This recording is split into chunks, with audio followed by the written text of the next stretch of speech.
Yami atiefo nyina dwo ma nyina kwaba edeba DL 106.9 FM eswa no nsia de atosum yenu abo ebra so se dwada anumrei ensama hodo a yensa asoso no wotrofo atoro wasemofo asemo akenkanfo mienu asinkonya ba kenkan nsam no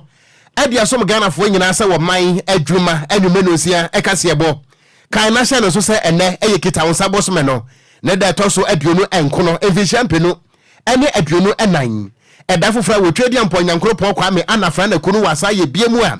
wode yenkwa ache yen ye ho ade se brezi ahoma ensam wa ye de nam se kase ebo no wo kwa ententa kase no eso a chairman wontumi wase it is agglomerating and conglomerating DLFM.online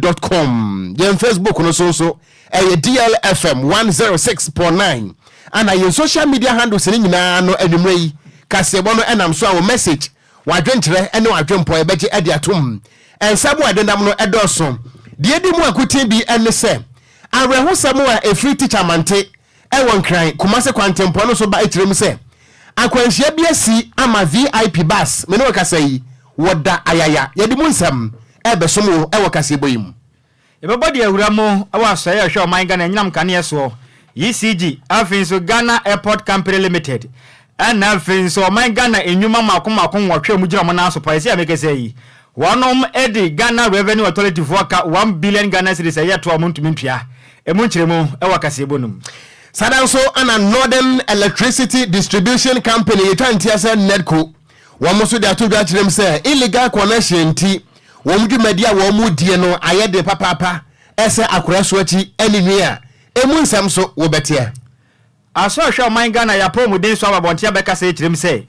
enche bia yankopro ya doma bosima ye womu edi animu yen aban eba befa nurses and afin so midwife fo am omadwuma yo man Ghana mu emunchiremu e wakase bonum ya de kase ne bepie mu wo man Ghana fra manta mu nso a enfinhia nan enie ana Ghana yekoto aba ema wapani asabre na wogire mu de ma NPP wo hohoi eye John Peter Amewu wo wi ne ye se emrahye bedwani wo hohoi na wi akire no enipa bi tebiri sam ne kopie mu wokoto mu kirem se eye Central Coffee akpafu lolobi ene kirese lepe wonom yeyi wo mofiri mu nti eno no entimi ema John Peter Amewu wo be ye MP a enye ene koto atrase akirem se ekwan ye John Peter Amewu fa so be ye MP no enfumso bi ne ho eno so mu nsam wo bete ebebodi awuramo awa akosommo na onim se akosommo de emperifo ka se mbizene ye bomade apie mu o chezene ense do anase amanfo so ane yaka yadom nti chezene aso hwe o man Ghana akosommo dam no so be ka se nche bi mabode akopie bi de agofri se ensuo na ye mabusu nti additional wana ka se kirem se enenu emperifo mo hombode so mne hyepe bagu akom se be ya ensuo no be bie no engwankofa ya to ye nchen foforo emfa mre wonom adwumadi a omudie eso na watwumi enu nie ana transport minister kwakwo foriasiama ede LI 2180 regulation 74 any regulation 166 court parliament say anka mrase bedwafo no emo boho na nka ema kwan ma MPs enyusu siren entum ni kantente wokrom ha ema ensem ne bae no ehia nkwanhia nti yabo atoaguo mena okasai right honorable Aban Kingsford so mana bagben waba abonti abeka kire Ghana fo nyina se woje ko tolo ni ajusu woje mra wase ofane menka bufai kire se de waye nyina no wapagana fo chewo enu ntini ofane etonya bi ene wapacha okwajo ofane tete ene ye beji to say kasa ai wonya adwugwa wo de wonje ai wonya adwugwa eh unfuro kum ni pa ofuro mpa ye tese kwajo yi menka bufai kaka tufa ene chere say mame nka me news e busa me say mo se kaka tufa na yeso betua me kaka dura na yi kroma mebro mebre enti abusia ka se bono de eba eba emu sabono de se na abeten wona adwada yemfa ho aseda ema Sam's consort wonom ane adwumako na adwumre wabo adon tresa kenkanfo mienu yemfa nsam no mesom Ghana fo nti so pese otukwan na sa wo pe traveling visa nko ade a eye UK Canada Dubai Poland Croatia Greece Serbia Italy any Australia nko ade a for ani chire mu ewo ofanko barrier asofan a wonom ebe Wise Park Hotel no for 0244 291 546 0244 291 546 Sundays Sam's Consult was a connecting dreams with opportunities. Sadan so ana Fix My Right Company Limited. SCN Country Ghana for say one of car doctors and winter wakano from Sobia na wahono. Fabre ye wate na sekane bedri atena ye hono mo a ebesan ayamunu biem kadua me pacha wonom ewo Accra Academy enche hono mo a wodoko eye police quarters Article Junction 0303944880 and 0202227660 and 0540556020. Fix My Right. Was say we own the finishing. Ebusha wonom ene adwumakuo emienu a ene nwumre nso wabo adon tresa kenkan fo mienu yanya dwendem SKG madam a wo bia kwadazi pu na nsam no yemom se towam fensom Ghana fo se woman adwuma ekasebo edi amejeso eye gangster cat ya mitenkura Okogyeabour Ocran Nhyiraba Kwadwo Sammy B ensam no eba emunchiremonie DL News.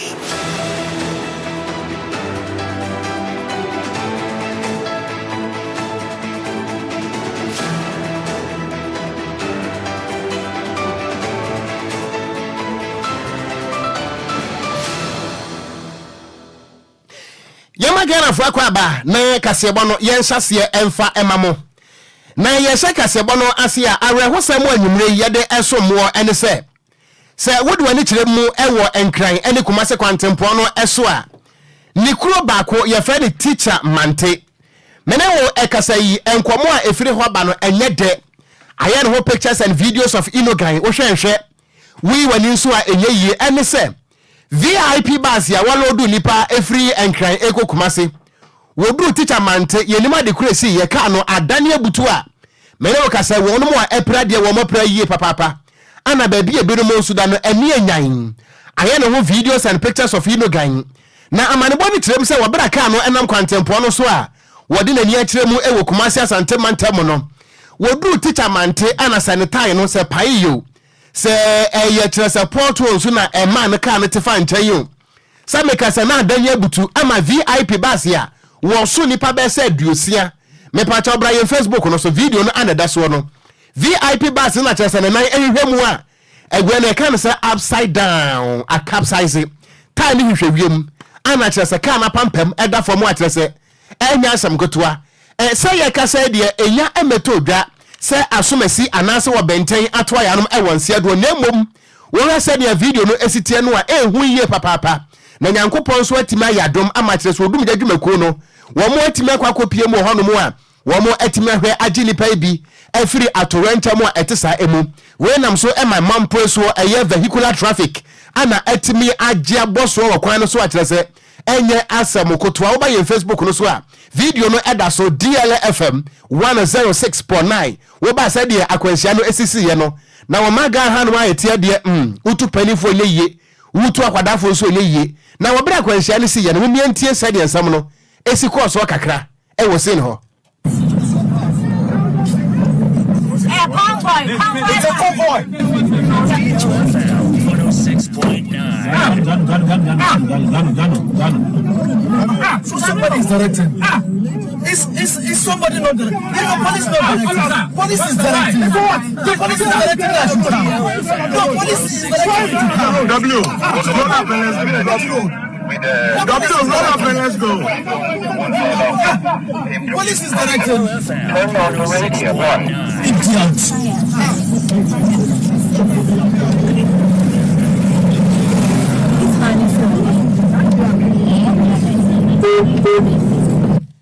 enti ebutua wutie ansam akwa so no a idiot nyina bam efresa kwanhia sie no onipa ewuo no obenso so wono de woye convoy enti ema ne kwa ama ne ntwam eno idiot ana wote ye nti we V8 for brofo sanka ye trotro anka de obeti ana fa so okọ no ha na akwa ye V8 ni ntino aya na kwa ya brofo sam enti idiot wa no mo keka enti wo ba ye Facebook no so a ewurade VIP bus na kire se wo firi kwa no mkura dayaya wo kwa ne ntaya we no enya semu a enika nanso ye ka sei enya metodwa se nipa wuo se nipa nguye enya metodwa ye bedi akire de besie bia nso no bedwasrede ye de beso matiefo oko enti VIP bus na na tuetue wiem sa no de America tenten ko aben wo de entie tumi ko ba ni se ano ya o emu oden pa se bas na da ho na ni sanitize ni nyina atwa wiem empa ne yebo se yegusu ade akire na mom ne yebo mpa ye se ma obi amfiri mi go de okwan emu oden emu ya se ka danya na sanitize ni nyina atwa wiem se VIP no ensu ni pakra no ensu ni pa ba to say 60 to 70 60 dem fa kra no okwan 50 plus nti wo hwe ni padodo ewom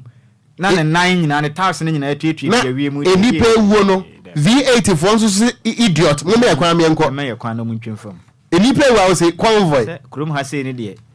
asema otu onye ni na nto sikani 106.9 Kwadwo oko ofa na waya wo here dem won ten crown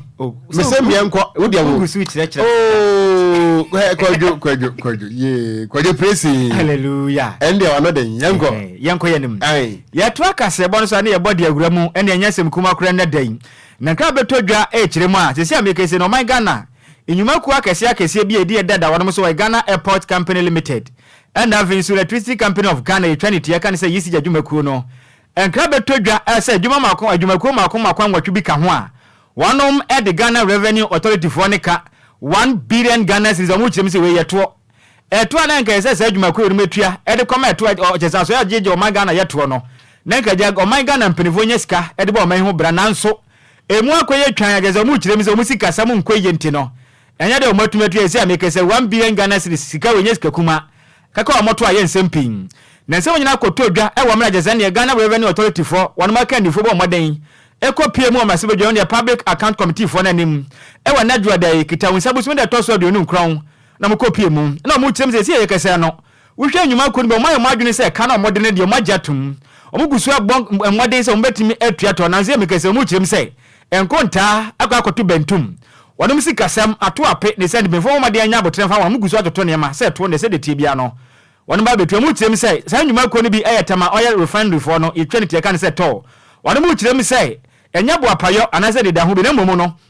wo mu sikasam no se sia mekese ne man se da nkoye fa mo eno ka ho bi nti ne sia mekese no sika we akaka omoto amu kirem se de tiam gusu tutu ne ma nche bia o ma kotua ma nema etimi akoye pan ne sia mekese no Ghana Revenue Authority for empedi fo mo meden akopie mu na mu kire mu se ye kasa no wo hwe eto ne gye na yeden na dwuma ko bi tse wo hwe se de o mo ho akire wa no pa na mu kire mu se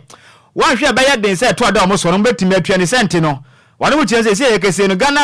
Airport Company Limited and Avenue Graphic Corporation Company na say corporation mu guso atoto na ma mu kire mu se sikasam ho yeden de ma wa mu ne sente ebromo modern anya abotan fa mu guso atoto ne ma yankopɔ ya na ma sisi so dia se de tie bia no o ma betua moto ma ne ma etimi atodin e de ma wonom na oswafo ne de ekopie mu ayese Minister of State e wo ye Finance Ministry no e ye abna osayasa bo modern ekopie mu no kirem se sesi ye kese ne wo hwe nnwuma ko ni bia be ye den pa se to no betumi atua fi se wo hwe modern bono mu sikasem se de akwaye pa na eto agu o mo so na nya de betumi atua nti o mo tutu se mbirifo modern ya na nka be ye mpa nka mo nyintum na se ka wodo bia me no mo ntumi ntwa nko mo ntwa sa aka nyina ntu fangu ba bi kura na nya twam kabia se betimi aboa na via kwa ya ni mafidi ka wodo beba no o ma mo de atumatwa ma nema etimi akoyen we ni nkra wodo a efire na ese o my Ghana Revenue Authority for aso ye ba na che say companies ahodo akese be de se dudia o mo de o my Ghana che say ne Ghana Revenue Authority for ne ka 1 billion Ghana cedis a enkra mu odin pai mu ya ifuma so ye ba de ye kase banimre ye bo akire dia so me yetie fo kon yento akase ba no so na ye bo so akwakopie mu e wo my Ghana etefedo ene ne mpotam a esoya ba ko a wonom anahwe na wo mo etimi ema etefedo mantem mo enyina mahoden eye Northern Electricity Development Distribution Company ajonko Northern Electricity Distribution Company ye na ye no ye twantia se netco wo mo de atodwa akirem se illegalities enipa bofo bi fa kwambone so eye illegal connection ma me no kasai amatre se netco no wo mo boka se ehwi na wo mo de sansem we nyina tuda wa bra na phase 5 eye revenue mobilization and loss reduction exercise wo mo de tuda wo mo sha CFT John Bosman no an ba we no ana Northern Area Manager eye Elvis eye Demuyako woni nsem trofo di nkomo na wo kire mo ese wo mo dwumadi abo mo die se netco fo no na nkombo taye ne se wo mo betimi anya ho anyinama hoden na wo mo de asomo manfo watefedo ene ne mpota mo so mpa ne mpo no etimi abo mo dwumadi etima konka ne frisi ya de wo fi nsu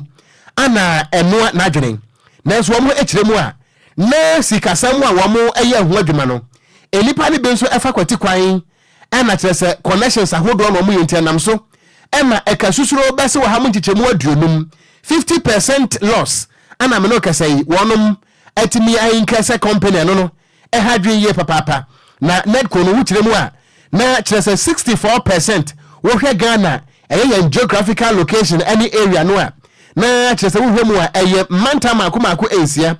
upper east upper west savannah north east ana afenso no eye oti region eye a womo ana kyerese womo eda netco fo airline so na womo kyerem se we nam so amasese a womo obre pa se womo ebenye sika ede ama Ghana fo anyina mahode fire se illegalities any nipa bone fo se mo ekoso mpotem ho no enya asam gotoa engineer a wono ana hwa mpotem ho one kasa e munsem ne even though we couldn't meet our target, now we will be able to bring in of the bill even with all the pressure and the numbers and all that on the field. So this tells you how it is important to continue to do such an exercise to bring in the money. When we don't bring in the money, we may not be able to embark on the service. For the 4 weeks, we recorded around 1,226 illegal field. And out of that, in fact, we are currently in corporate, about 226. We are handling them in badges. And everybody who actually had himself in that situation will be dealt with according to the law. And honestly, Northern Region are giving us 65%, and Northern area alone is giving 35%. I mean, this is the biggest area. If the biggest area is doing 50%, I mean, you can do the math for yourself. If these are items, we are still waiting so that we'll open the meters for them. Some of the customers are here, and so the electricians, like I told you, will deceive the customers that they can bypass the meters for them. And then once they give them access or they charge them whatever amount they would, they will ask for, they'll just pick the meter, double the meter. They only tell them that we are going to work on the meter. Enti enia yeti yeyi eye penimpa wono ana se woko etifedo ene mpotemu a eye Northern Electricity Distribution Company Netco wadano ne din ede Elvis Demuyako engineer so ne dreso wono ana kasa yi yentu akase bon se yemomfa ngura mu ewa so hwe manga na yapo modin so meche Ministry of Forest abamoden ede nkata ba bonten akase etim se yekese no aso hwe manga na sika samso abamoden ayishu financial clearance kiremu se o ma be fe nipa makomako eye impim dunum ene ahamienu meche 15,200 nurses and ejesende midwife ejesende o my Ghana a nurses for and avins o momba moden age a wo ma be fa o madwuma e ma mbotom atimi ayeda pa na onu mu kiremu se yakopo ya adoma ne wo momba moden asa fata se ombenya kwanya wakoko ekoko wura ejesende apomuden adwuma ne mu no mu kiremu se dwumade ne be hya ase ewo sana aboso me ne de toso num emfimpi mienu ene adonu nan mu ewo mre abo awia du mienu pepepe ken honom na dwumade ne be hya ase mbebie pono ade ato honom wo mu kirem se qualified applicant ne ba wo moden a ehhye adi hye se pepepe de ma wo mu kirem se wodi a obeya ne so ba wo moden ne wakọ eya Ministry of Health for wo online application and application portal no so no log in into https no ba moden /hr.moh.gov.gh bomodin na dis pepe fo mo mu kirem se bomodin log in na information ahodo wo nyina be bie dia ma wo no dis pepe na tumi aboa na wo so atimi apply na yakopo ya dom na bibia so ani na wo safatade o ma bomodin afo adwuma na wo so obotom atimi ayede pa wonu mu kirem se deadline a e se de twato a e be twato okra na wo application letter na de ko na pa ho amomodin anyi ntum no mu kirem se e be si efiada osana boso me de to so aduonu miensa enfimpi mena do ni nan mo mu kirem se numere no nsia kan epa ho de ade kwa nya de amperifo betimi age onkrata no e de atomu omo sa kirem mo do to manga na nyina nim se dwumade awe ne mbede ho kan nya de a katasum mu aso bia ba koso ne de mo den se ubedi hye so pepe de ama wo mo kirem se woni no be ka kira wo se se yekese no aso ya de aba ba fa dwumayefo ntime sra wada woni se Ghana de tesi pa mo de na first kama me na mo de na me ni wanim na mi so wonsan fa nkwane yamfa wadwumo kirem se da bi wei eyenkonto posem o kirem se obi anya obedi obi anim akwaje obi asika se protocol obi ani babia wo de an moden no apply online na atumi aboa na mpenifo atumi fo kirem se we sika tua bi anya de a ebekoso na so ani kirem se yekese no wa moden na wa moden de application de akọ moden se obenya otwanye de won man ko tua sika mfa ma obi afiri se wonim na ukotua once and say 2 cedis mo obi na ogidi a wan kasa na wa yo ho afiri say nya de asoye no edi usika 1 cedi ana say 2 cedis na omu chimte wo mode say nsia do mo da tu do obedi su pepepe de ma na tumi aboa ma yakopɔ ya dom na wan kasa certificate no ene nyama ho do mpe ho no etu ani dia mo ba no wafo adwuma nyama etimi akoye na kata we openi an nsa hya ase ya Alhaji Hafiz Adam ona nsa hya ase o chief director o de kokoma eye send the ministry no o chim say honorable minister minister of health and now is the deputy won so kata we eka ho mu nyina nsa hya ase amukata we ba bonte de yakasebo ene me yabo akire na ye de amayen etiefo yento anwumre no si akasebo no eso a ye fra no wo man adwuma ye bomu sa no a ye nam wiem ne ebo e moto om sa Africa tachi a wokɔ makuofo nhia mu ye nam Ghana fanai ba bia yesne kono ngo Dumasi TV ponti eye soro nko a ye body wura Ghana for them ni abodi wura kem ni abodi wura dwumam ye wura mpase a yesne kase bonso nkonsuo ntia no sa de wotia ne se news no eye official. It's official. DLFM 106.9. No akonta why there mame nko Facebook no so na menkan Ghana for messages ne kakra na doma ana wo se wotie kase ebo no pa na news no awurade emu odesa na nkwansere nam ye mo na wopani 80 edifrika so akoy wada so ho amanyosem no nya yo na so se kase ebo de demu pa wo kaso a kire se enya asam ketoa piaga difri achimo asafo ana wo se awra ho sempa ne VIP ana ne ties hwehwewiem sa no enipa wu ana obi enwi na emum ye bom pai so obi anso nwo ana wono so wode abai na Labi George ana se Ghana may God help us nyankopɔ beko so aboa yen ana kuma papa ana say good evening I am Royce from Teshi Coastal was DLFM all the way was say one love news no pa yes you love too much ana Raj Afro was news no edem ewa blekuma olebu 6 to 6 down and was DLFM no size Abbas Austin was say great news by two great guys well done was it DL news big things yada say yento akase bono eso ye kwansam fufuremu a ebre bi atwamo no na oti mantamo ene fra mantamo na ebomba ko enu nti na ye friend say oti region na mampani akufu ado ba ye ya na wetirem say da bi say bayire no eso a ye twitwam atam ema oti region ana say voter region no ye temu mienu ema ye nya oti region efremu na wabra ye che eye voter region mu mienu a oti region efremu ba ye no enkroto maako enan ana kire so hu koka adwamu a mene wo kasai empunto adane asatoa e wonpotem akire sa nya asam ketoa enkroto maako enan eye Central Coffee akpafu lepe eni lolobi ye twa ntia sa na wabra ye to aba 2020 no saa enkroto maako enan no abato no enipa wo mu ye bet se empem edunson 17,000 voters ana wo saa enkro maako enan yim nanso ye kasai abato no wo mo ntimi anto bi firi se emra ye che voter region mu mienu a woti region ba ye no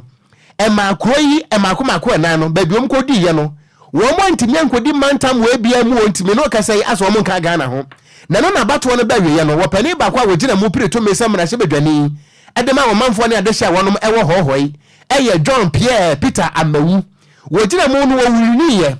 na wo bra wo wuni ye pe ana nipa bi tabiri no ebe kopie mu ewo kire se eye high court eno no ewo ho wo mu ekirem se ekwan ye wo mo fra so eye sa elections no ewo hohoi no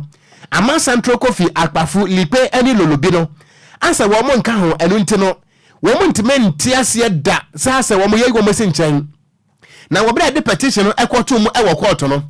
empanisi akwatwe akwane akwatwe ba ne nua nso de ene fofora betomu ni abetomu ene se ene atemu na babonten na court no ekiremu se se de na nipa bi susuo se wo mo pese wo mo challenge the constitutionality of Yewra John Peter Amawu se wono wonti maye mena hye bedani firi sa denti ana Central Coffee akpafu lipe eni lolobi wo mo nka ho nti no ekwan ya wo panin de baye MP no enye kwampanti wo mo ko challenge e court nanso ne court no ebu asam no kirim se ekwan ya John Peter Amawu fa so baye MP e wo hohoi no enfom so bi ene ho enenti panin won ko so a na woni ne hene se MP wabra temu no baye no John Peter Mawili some drop for Kasai emu nsem ne Actually, to us, that's a well-delivered judgment. We earlier, as saying, during the proceedings, raised the issue of jurisdiction. The verdict for today actually hinges on the jurisdiction of the court. The crux of the petitioner's case mainly hinge the unconstitutionality of enactments based upon which the SAL areas were excluded from the Hobart constituency during the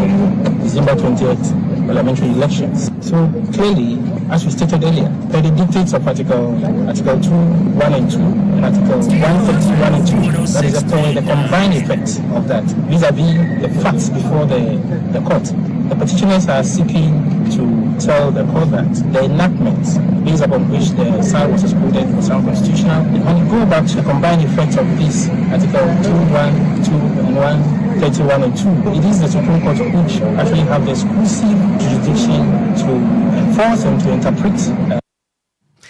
Enti enia yati yeyi eye emrahye bedwani a wote abanya so ewo hohoi ewo fraumantamu John Peter Amewu ana ene court ebu ase petition no a enipa bi de baye ne se bieburu se bienyado emu ye heltu se mekofo dukunti yabo ato agu a wode emu nsam ato edwai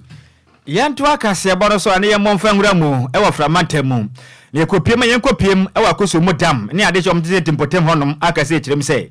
baya bosome maako edunie enende yankopɔ ya dom ene mperform deda eya akoso modana ko bie dugu mu kirem se nsuo no ne ba bia do ne hu benya se ombe bie kwan de atum ne bi atumi akofirisa anya saa pare dam no ebetimi abuagum ne mena ko ba ne sade hye bebre am tete framantem dodo na mben e ba bia ya dam no wone de ye awrehosem dodo na da ne nsuo yi ekwase omagya pade wonu mafie ma ne kwa ya to yenchempan ne esi akese no asoya odage ze ne dam na no mekire vialefo abekasa ekirem se chesheni gusu e koso se wanhwe ne ya enje o mesa kwa biebi mensuo na asene fi se bebia nsuo na duru no emu ayema pan na de chempotemu e kirem se ne mmomode afa hye pemfa ngwa ko mefri se de di kasi yempo ejampenifo se ye bomode akwa manfo so a ne yaka ya anum nti no bebia do ne hu behia se mpefo de hye pebegu akwa na tumi aboa na afo ekoko bie dam ne diguma enkofa to yenchem esi emiri bi atwamu no enkofa nsusu bo ne emfamba na de jembo chimze se yekese no omo keka adwam se bebre no ankopo afie mu firi mu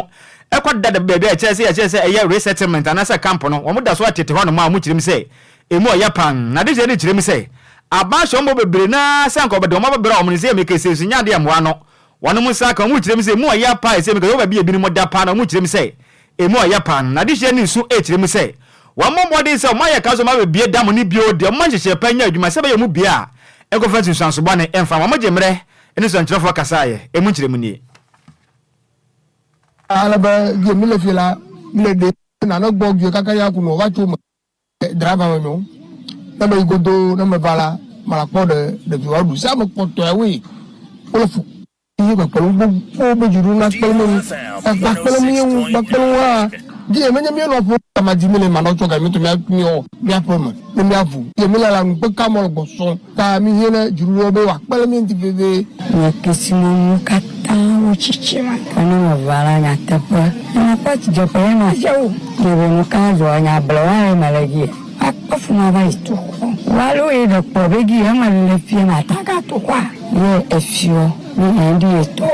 over wogo tapagi hava komi dalala anya fudede ni le dan ahon na atame bu aposevu okula selele ni daima ko o to pon ma be botana dovu kaka ejinu wa mo ne obiale mi ikemo le fudreni efegi ene mi lede o to ba kebe na ma ku botana kwade kana chiba mu mi kwai achimocho mi anyibawo ni kuku de na jidudo eni a woti ye aya de hye a wonom ewo mepa eno no wofra mante na wote wonom akosem no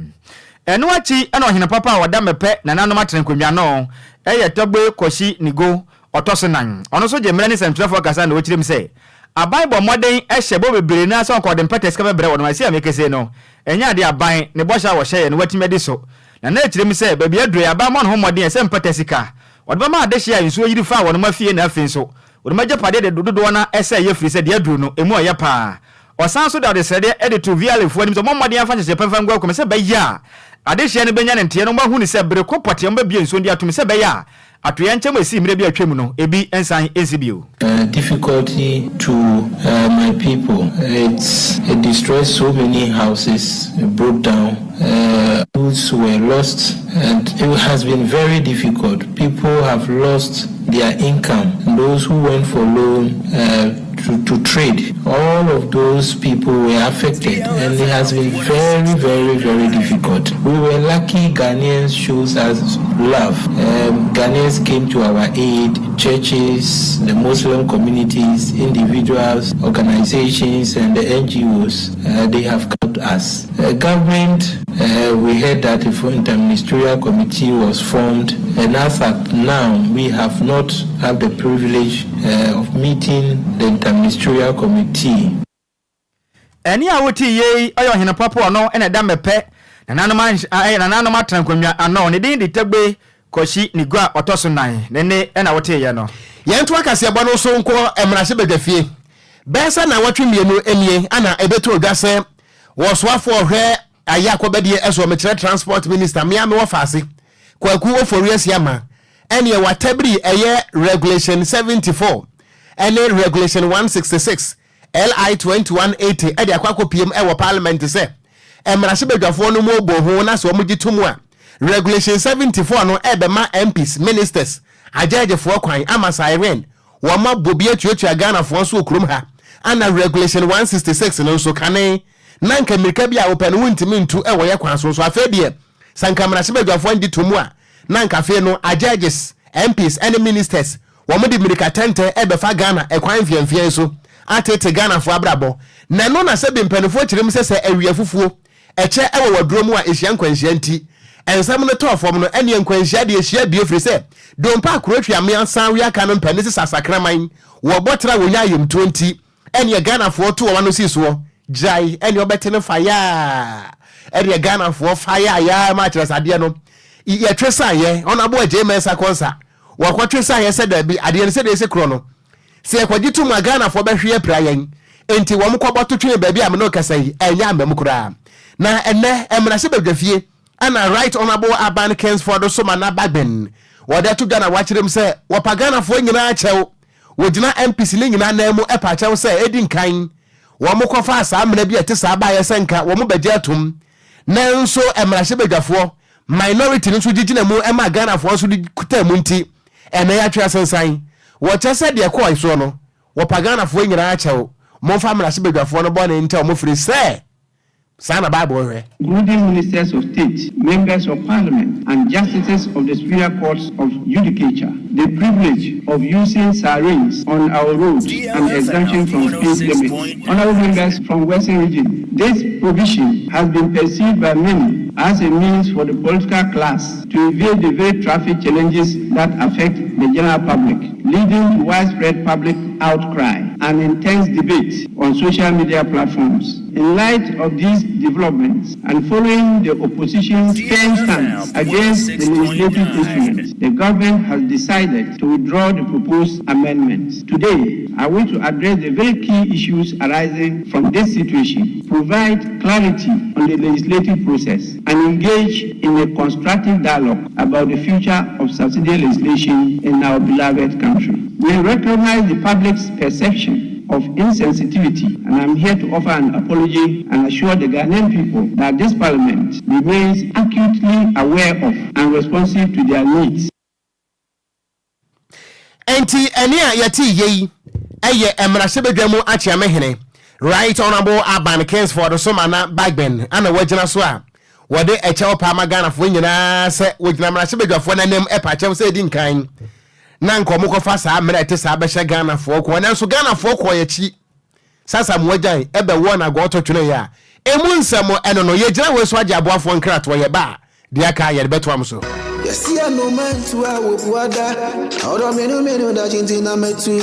makwantu ohun nsem eye medadwen nanso me yensem tro ne nti menya adaje ye hwehwemu ekohu Sunday Sams consult na wonum nti ende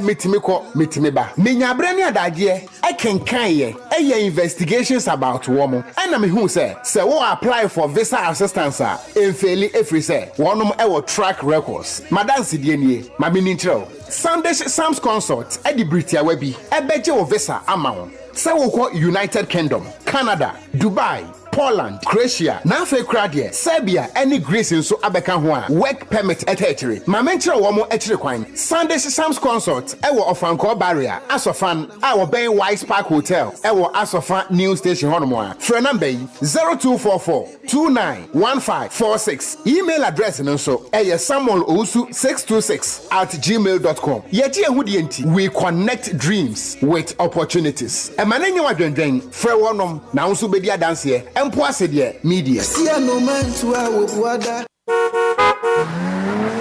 Hey, Anokrase, fix my ride, Edjumayukui, Ama, Omanfo, Bopre mine, Echitanga, Eguyasu, Okrom, her papa. Say, Ejagana, ha, Womuni, Abimfua, Womusisi accident cars, Monday, Sekaya manufacturing in the year. Womu Bomode, Aye engine tuning, overhauling, body works, oven spraying, air conditioning service, upholstery, electrical works, automatic gearbox repairs, maintenance, and a general car service in Bia. So, Waka, Dada, and I say, now, person will turn flower one better the amount says here. One will touring car, better come out free, so your customer dear. And I saw the accident car bound the marker for say tree and also free. She shall fix my ride limited, a cheap power, a crack academy school, no enchemo, Odoko police quarters, Kwano so. Atiko Junction, Goyo fuel station, no echi, Kaneshi Odoko highway 1 crime. Fresh 0303 944 880 0202 227 660 0540 556020 and our website www.fixmyrideghana.com. Fix my ride, own the finishing. It's official. DLFM 106.9. Abusia enanyumre mayan sama wa dron en sama wa kwa bamfamra DL 106.9 FM kasafidie so ene dwada enyumre no nsia kasebo so mrewedo agudie mu nsam papa ya boaboa no abusia yede ba ne yede beso Ghana de wa ena nkrofo nkro so de ne eto fam sesia ne ya boaboa ne nyina no a yede eba beso wo somfo enanyumre eyeme ayensuano de share Apakangh the blessed kinentantam so yensha sia emfamfi yendiem e Ghana adia in the Joseph Paul Amoa Ghanaian sprinter now ni se uramon e Paris France Olympic Games 2024 eguso ekoso na Joseph Paul Amoa etwemo se team Ghana oma ye ready for the movement na omo da Ghana fo nyina sesende no oma tu egu sprinting so oma gi edia tum track and field ni nyina no in the Ghana for ajato osi omo mutimu ye omo de be taking it game after game. We are always ready for whatever moment it is. We know what type of position we put ourselves into. We just appreciate how Ghanaians are patronizing track and field right now. I think this is what we've wanted the whole time, where it's like we have, Joseph Paul Amoa sprinter Edema Ghana and Watin in Kano Benjamin Azamati and so a sprinter Edema Ghana na ono na oye flag bearer Edema Ghana and our friends who team na ono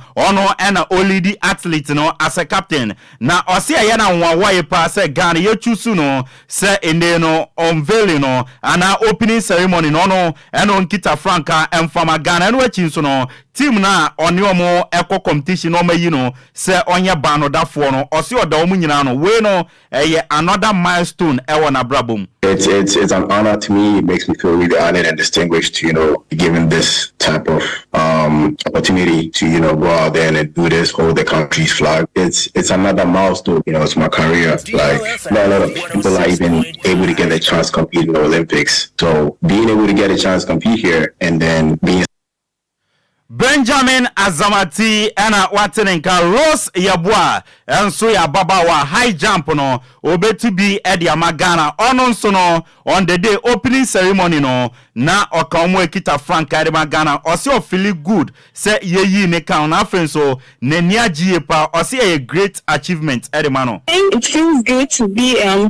part of the flag bearers and I'm also happy about that because this is my first time getting into the boat and on water, so I feel it's such a great achievement.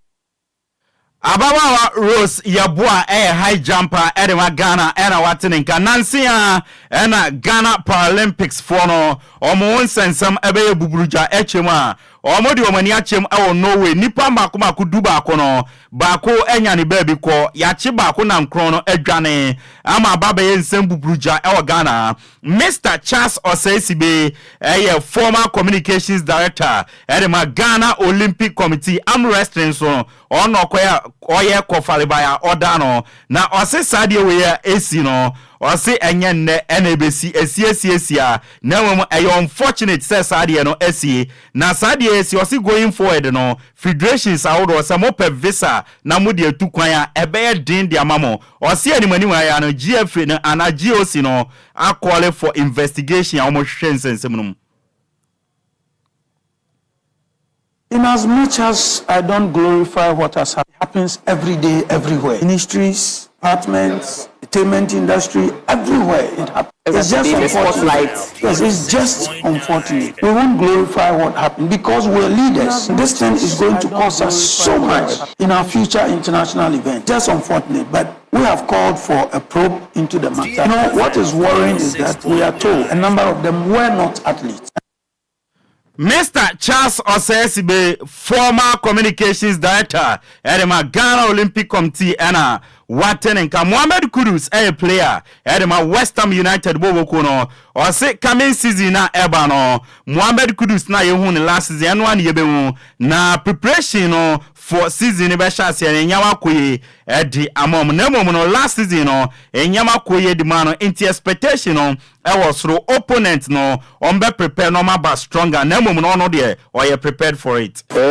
Same me, you know. Yeah, definitely the preparation has been smooth so far. We have some couple of games to still get to the level we want to get at. So same thing like last season, you know. Last season was good, first season to announce myself, but I think now the expectation is even higher, you know. And the opponents are gonna come stronger, but so am I. So yeah, just double my effort and then do my best for the team to. Mohamed Kudus, Ghana players na kanema West Ham United, and Watenenkan Asamoah Gyan, all-time top scorer Edema Ghana legend Ankasa Edema Ghana football. Si omomreno, emra no musiakano, na omono omo nyuriskano, nemomono se ombeku omo esiakano, and no mo dwene o se omo time no mo ye hungry, no mo nyuriskano, nemo omo nim se oyero omo boa, and asikano ebeba, na osene time no dia gropa nemomono ojina pa or this year kind. Our time, our generation, we were hungry. We didn't think about even money. We want to play football. You get to a time, the money will come. You get to that level. But that is why people say I play with passion when anytime I'm playing. I'm a jovial type, but when I'm playing, you can see the passion because we want to do it.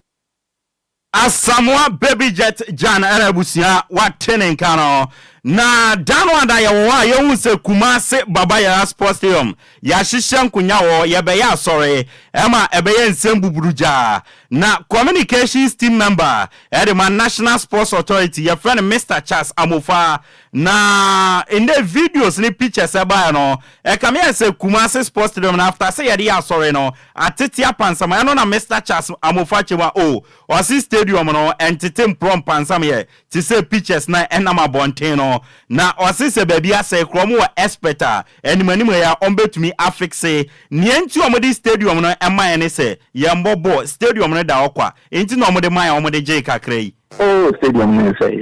who kwa no ho ka bia ne betumi akobaba ya sporting facilities to send ya social media entisa you can go say the facility and like to send ya make no professionals on meeting and maintain a facility and as a structural defect bia na take place they'll be able to restore it. Mr. Charles Amofa Twane Samson or the two say challenges National Sports Authority no FAC NSA yen stadiums na tete proper samano sika omudi be siesie no sika ni bi ni wo no kwan woman say Akambia, it need to maintain facility no so. The same class stadium. Any associations need to bring, say, volleyball, handball, boxing, taekwondo, tennis. Only use facility. Facility no use no electricity, water, and maybe they can now wear and tear. We use a facility no use. Mr. Charles Amofa and Watenenkano, Ghana Premier League 2024. 2025 season fixtures no aba monte match day 1 say ene kokoye Nations FC ene Bechem United bebo Heart of Oak ene Basake Holy Stars ene bebo Dreams FC ene Samates bebo Kara United ene Asante Kotoko ne bebo Vision FC ene Brekum Chelsea bebo Enswatemane Young Apostles bebo Mediama ene Accra Lions bebo Adriana Stars ene Heart of Lions bebo na baby ene Go Stars ene Legon Cities ene abweni na has ne Kotoko no first one ebedi kan aba so match day 13 Kotoko na betena Kumase na omone has abo and the next one on ebeba so match day 30 has ebetena Accra na omone Boboku a ye freni Kumase Asante Kotoko edi abweni a ye de wonsem edi amao tew ewa amanone no Boboku FNS na officially oma confirming say Italian central defender friend Riccardo Calafiori no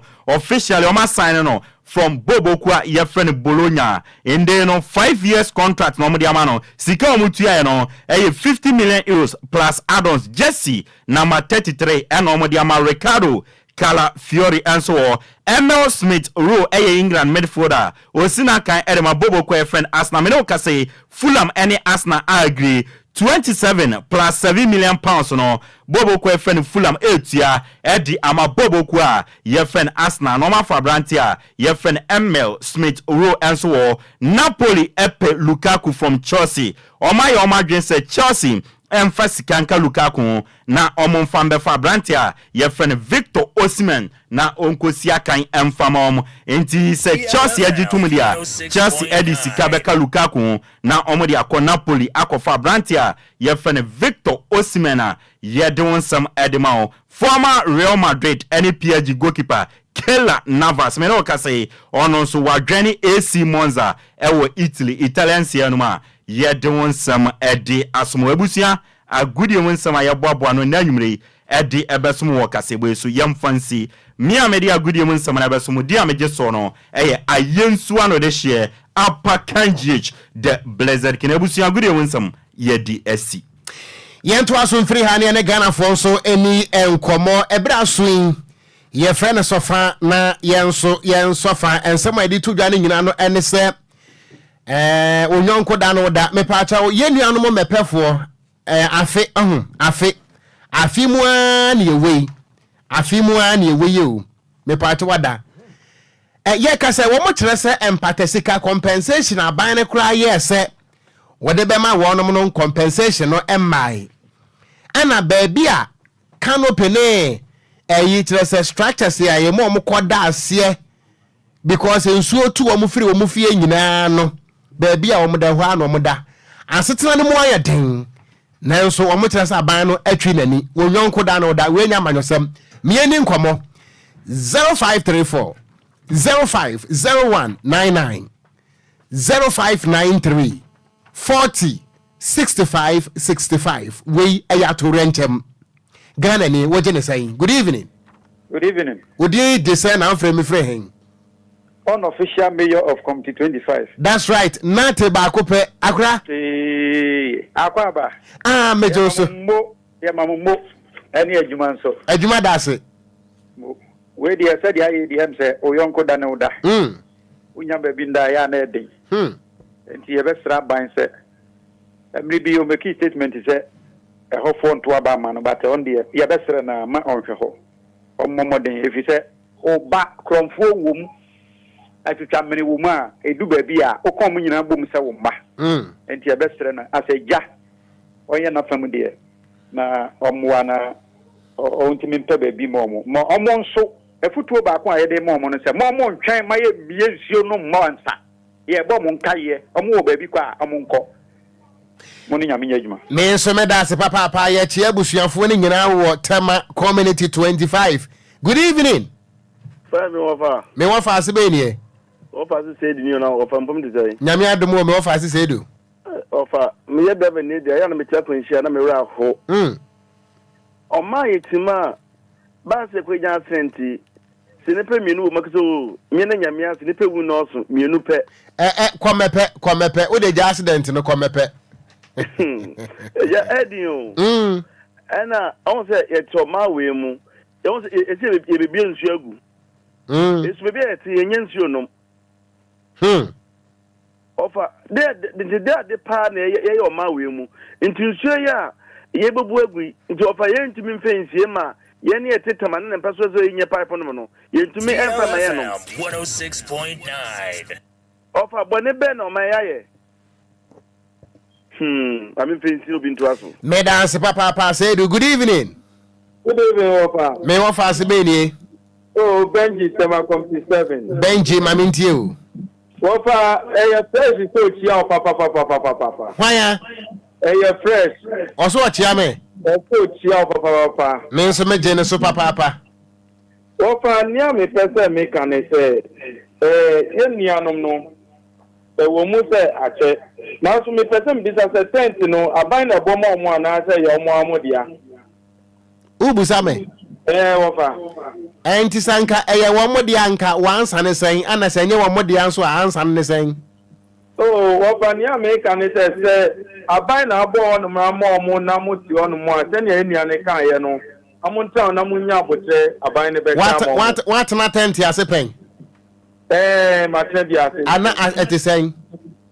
Oh, Opa, yeah. Thank you, I say, if it's a police fire, it's 10 more. We some say we're your police for. And one thing I may say, I'm on your butcher, my bino. Na a brafeno. Oh, Opa, thank you, sir. I'm on your butcher, a bino beshe, no, sorry. Me pato baby out here, a wafia now high.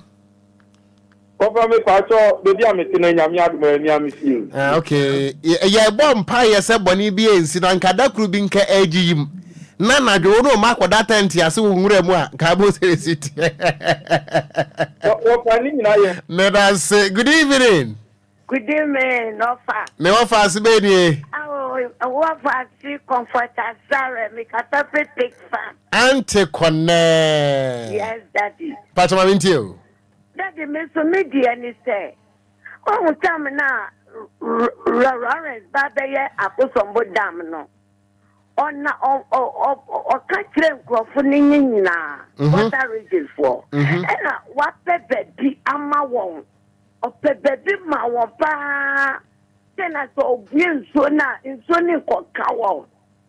It is a the president who so bien so na now the one country one baby ma won because that's ma won the ma won not be I said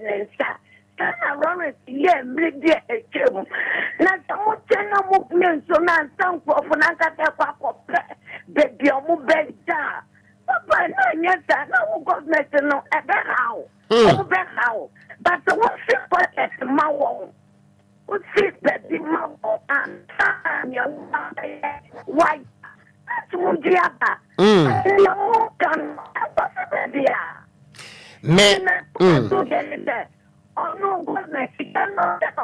yeah, Mama, and Nadia will network and on your crown and so Adama. What to me make you a point in Tia that's a pa. Good evening. Good evening, Papa. The part of the son of refrain. Coffee, my diamond. Coffee, my mintio. Oh, Papa, when you go down, no down. Oh, Papa, I deal with you. Not any kind of someone to know money to a thing because Nipa dear, Nipa. I reckon the Nipa Yani, the Jody is Tibeto. So that it is a whole new Penipono. When you have the Papa da, or someone do more for more. So, and when you have the Papa head and Pamon. So, because of this means that one thing, they have it. I will wear back. I read the room. Yes, I buy no dear. Meda say papa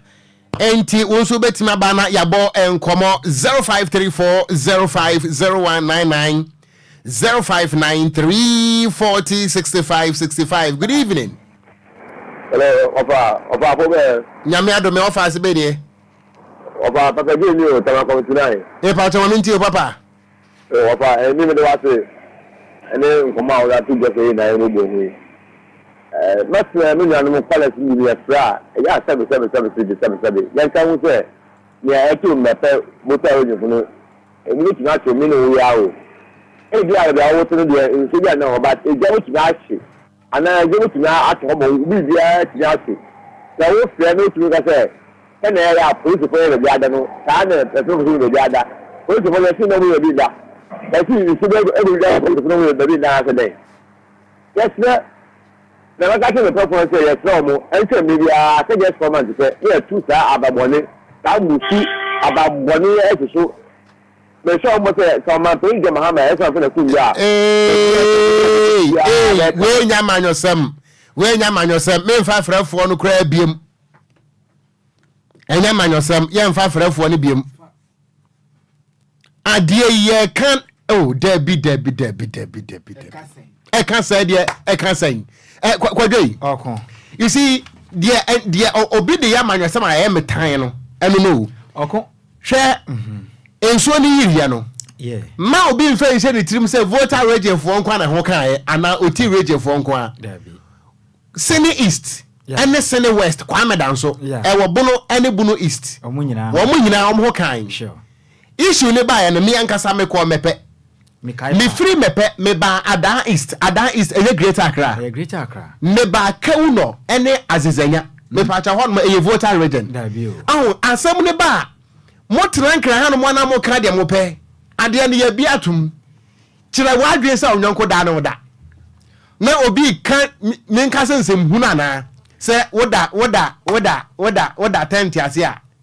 enya hwe okon ni made ba ko a ha adwen wa Ghana ha ne se enya hwe aya na amanyosem na didi yetiri mu ache emwa yen no kura ne se ye obibi e kan ne se empathy se bibisi a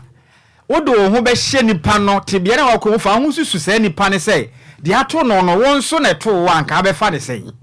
o se ha adwen ye besre bibi to obi a yenu anoma omo da tentase omo adase abaye boso makomako eduni woko almost 10 months ni obi tin tentase e pose for omo da tent na se na omo ko adwuma omo pom ko da fie nya ho na omo da nya ho na omo te e adwuma na omo akokọ ye adwuma ntam te tent na se omo pom ko da apartment papa bi na omo da omo hwe television ko be ho no my overcrowded da manfo abo apeso a hye bi dise se be bayre ene nyade ahodo omo twe ko mu de besre se e bia homa na yanka ni mebe bo aye nyina de ye kan obi nim da won so so reto ni se ye kana umpa mu na wonka no kre nya ye mmoa na mpanifo mmoa na wa adwen se wo de amanyokuo ni nti bobo ho ban adachi bia no ye keka mafunu no ye kama dampan ana ye kan atoro ncham a obi atoro ncham eye nsuo sa na tie obi nso atoro ncham eye ja enti ba bia tie no fili se wo de nsuo bia mefa wo nti na wo de ya manyosam a eja befa wo na se eya kai na akotofo ma na na tuatua wiem eno atoro ncham ni bia nti yesere ne mabu a me ye mfa nya manyosam se ye koso ye ni se ye mpanifo no o me wuri se enye sile ndo me kwaso wade adi agro kreyim emwa yen na wo dan ya bu na se wo yire ne wo ma e da tent ase tent no so nye tent papa bia wo e fam gase na da ho hwe ayi afane sen apieti me kwa apieti asem ni si ye no ade chie na me wa apieti ye hu how the situation was won na bi mu danti no we hwe o ma obeda yi adwen ne nye yeah, yes, also a hitman is up next. What the also eba was it to Munti and never be so pam. Anna Kofi Tail and so Ajituntum, Bonnet were boys in the trim. Send it, Matisse, you pony no was 20 no. Eh, send a Joda. Say pony na Matisse also on the producer. On the producer pony. To now watch and Bonia Bunny trim. I say be sifia. Eh, more pony. Say we go hear the video be on the start and I'm hear video na nyama wa ye woman na. And na say me basic room ha no. Oko. I didn't penny for fish roast and form. And now be producer pony on. O producer that dawo nya na be sha you. Ah sir. Eh adwuma wo ye. Na na de na bedi twam. Na kwajo pony ni ye there. O say. Eh there. O de homo sha ase abeti de wo. I was going to think. Omo ma relationship so. Omo sesi amanfa wade okurum ha. Omo so so afi no ma hye mpratwen ase omunimunim de no mo boa wo mo etetena wo makwan ma wo. Za inti mpratwen wo expert de betra. Kofitera. Eni ye sexy journalist. Okay.